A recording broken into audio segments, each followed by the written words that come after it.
What's up, guys? Welcome back to the channel. A happy Easter and God bless you. I know that I haven't been here for a while now, and that's because my laptop wasn't working. But right now I just have a simple isometric joint for you guys, which is right here. For a better view, let me go on the actual picture. We are going to recreate this joint, and it is pretty simple, and I'm going to show you how simple this is. So let's get into the video. So before we begin, please like, comment, share and subscribe. I also want you guys to do me a favor. My friend and I have a YouTube channel where we make poems together and we post it on that channel. The link will be in the description. Please go over there, like, comment, share and subscribe. No, don't know, make we go in the drawing now. So when we are doing isometric drawing, the first rule, guys, first rule, make sure say you have on your isometric drafting or isometric plane or whatever you want to call it, this symbol at the bottom right here.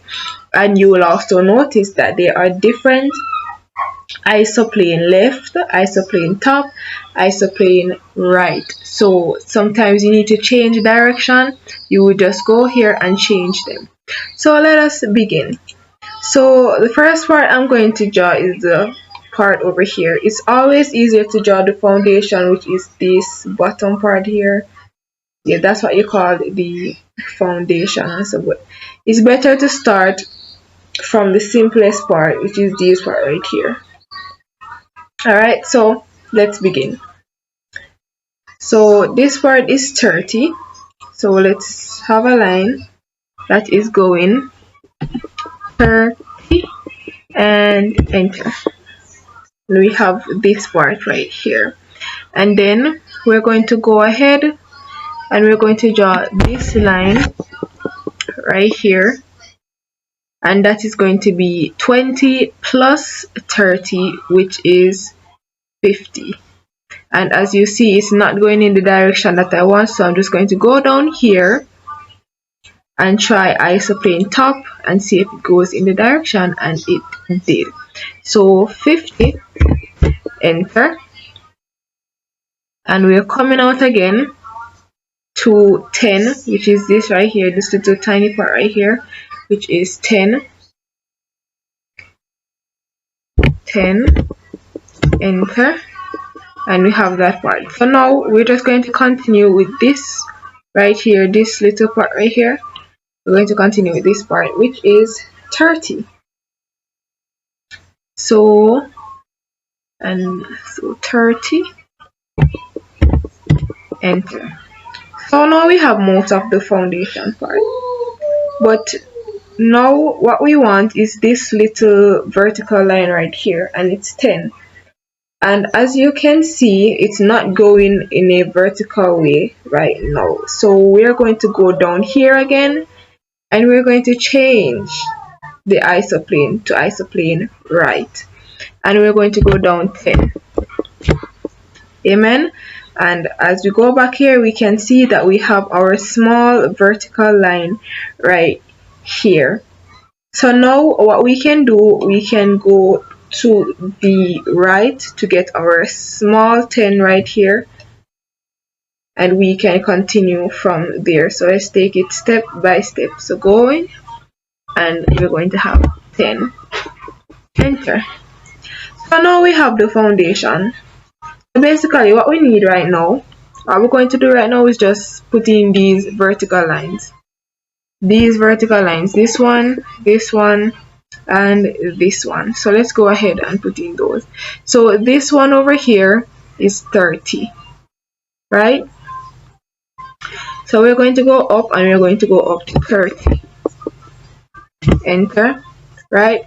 And as we go across, what we could do first, we could just get all these vertical lines, but because we know that from this little space, from right here to right here is 30, and from here to here is 10, we can just add 30 and 10, and we will get 40,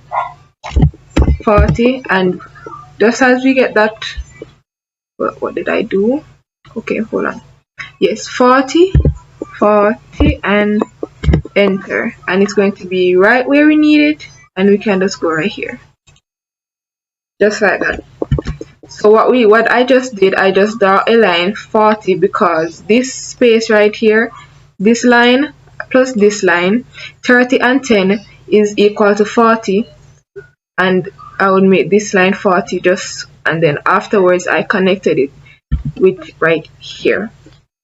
So now what we can do, we can go ahead and we can get ourselves another vertical line. Another vertical line would be right here. Now, how did I know where to stop this vertical line? I don't know the length of the line because I don't think it's on the paper, but I have a technique where, let me delete this and show you guys, where you can click on line and click where you want to start the line, and you know that these two lines will have to line up together. So what you do, you carry your cursor over here, you do not click, but you allow it to follow on the plane, and right where the X is, that's where you would stop your line. And as you can see right here, this number, it is going to be 20. So you can either click on the X or you can type in 20, enter, right? And then you go ahead again and connect it. So as you can see, our drawing is coming on well. We have the bottom part, we have this part right here, and we also have the side part right here. What do we need next? We are going to try and get this slanted area. This what do you call it? I think it's called an inclined plane. I don't remember. It's like a ramp. Okay, so now we're going to go ahead and draw our 30 millimeter line. Yes, the scale, the unit that I'm using is millimeter, but we're going to go ahead and draw it, because remember this long line down here, we had to add 20 and 30, and the reason why we add that is because of this cutoff space right here. But let's go ahead and draw the 30 line, and then after we draw the 30 line, that is how we are going to get our slanted piece. So select line right here and select, what did I say, 30, enter, right? And what we can do now, we have the 30 degree, the 30 line, the 30 millimeter line. What we can do, you go from the 30 millimeter line down here. So go from this 30 millimeter line, just click right here, and you will get the slanted area, and just like that. Now the next thing that we can do is to copy this line up here instead of drawing the line, although we could draw it and make it a 30 because obviously it's going to be 30 as well. We could copy, we're going to copy this one, so copy and put it right here, and just like that we can just go ahead and get another line and connect it so that we can get the full slanted area. And as you can see, we have it right here.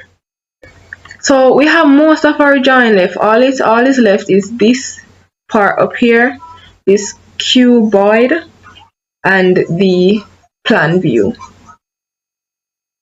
right? What is that? Okay, so now let's go ahead. We could start from up here or right here where we have the 70 millimeter line. So I'm going to start from where we have the 70 millimeter line. So let's go ahead and draw that 70 millimeter line. 70, enter. And as you can see, it is not changing direction as how you want it to change. So we are going to go down here again, and we're going to click on isoplane left, and there we go, it is changing direction.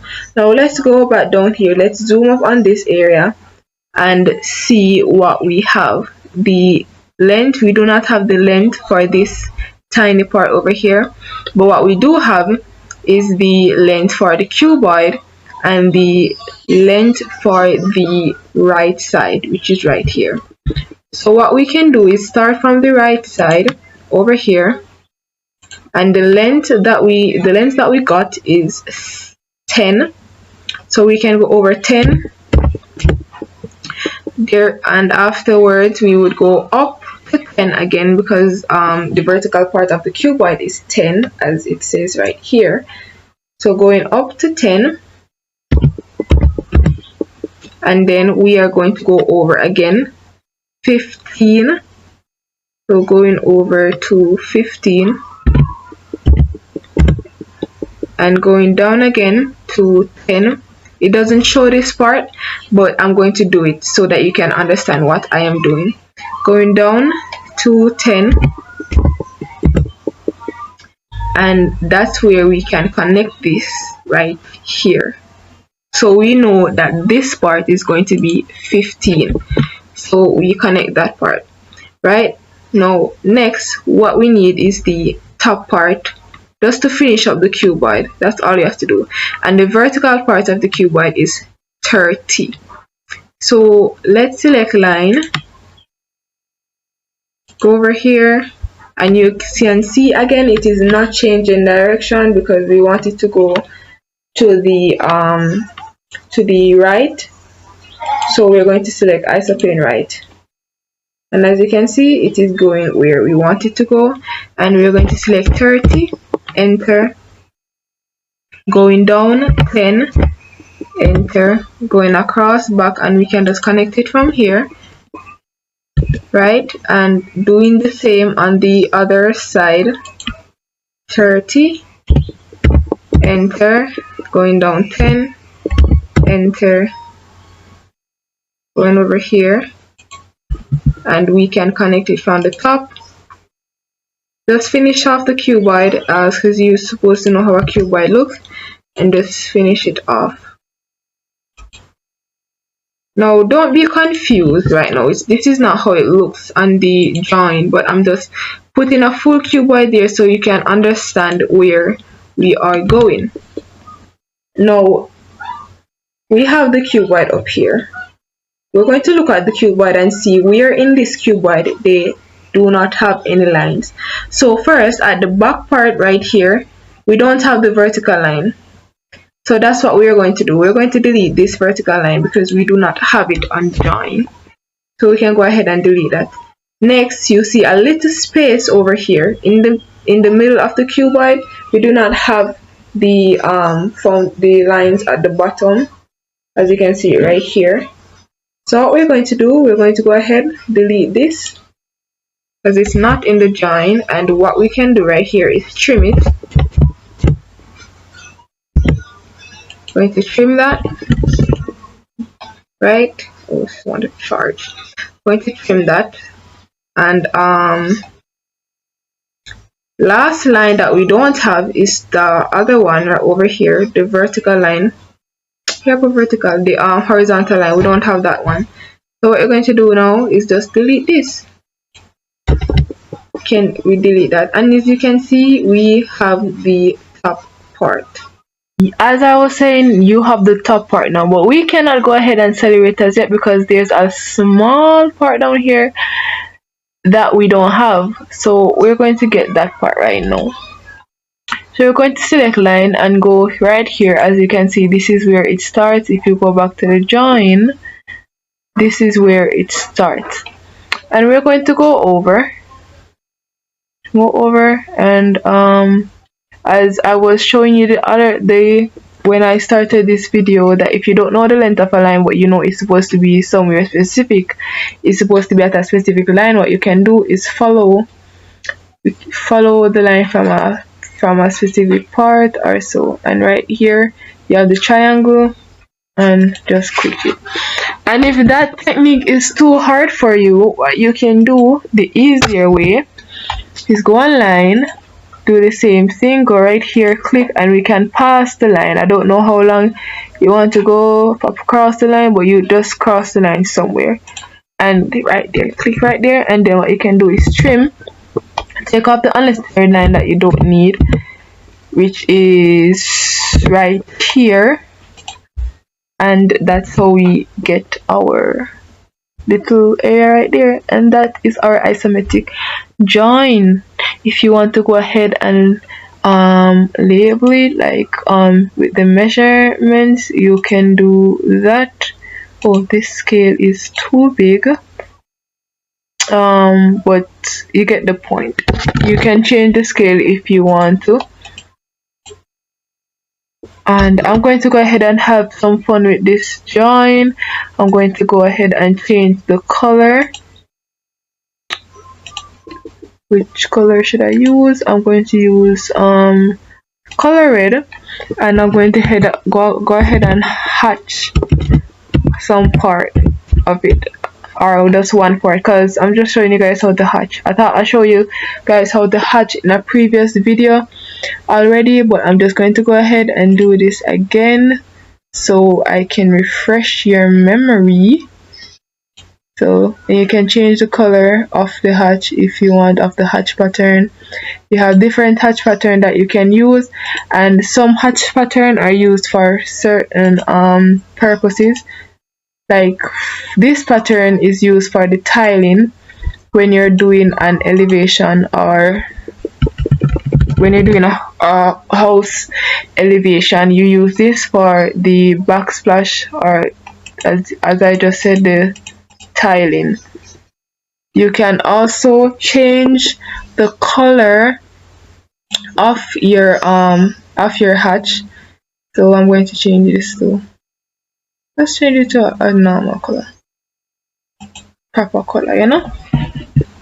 And there, it kind of look like crap now, but let me just go. Wanna get the point? Let me try make you can't change the color on the hatch, do anything I don't want to do in the join, but you can have fun with it.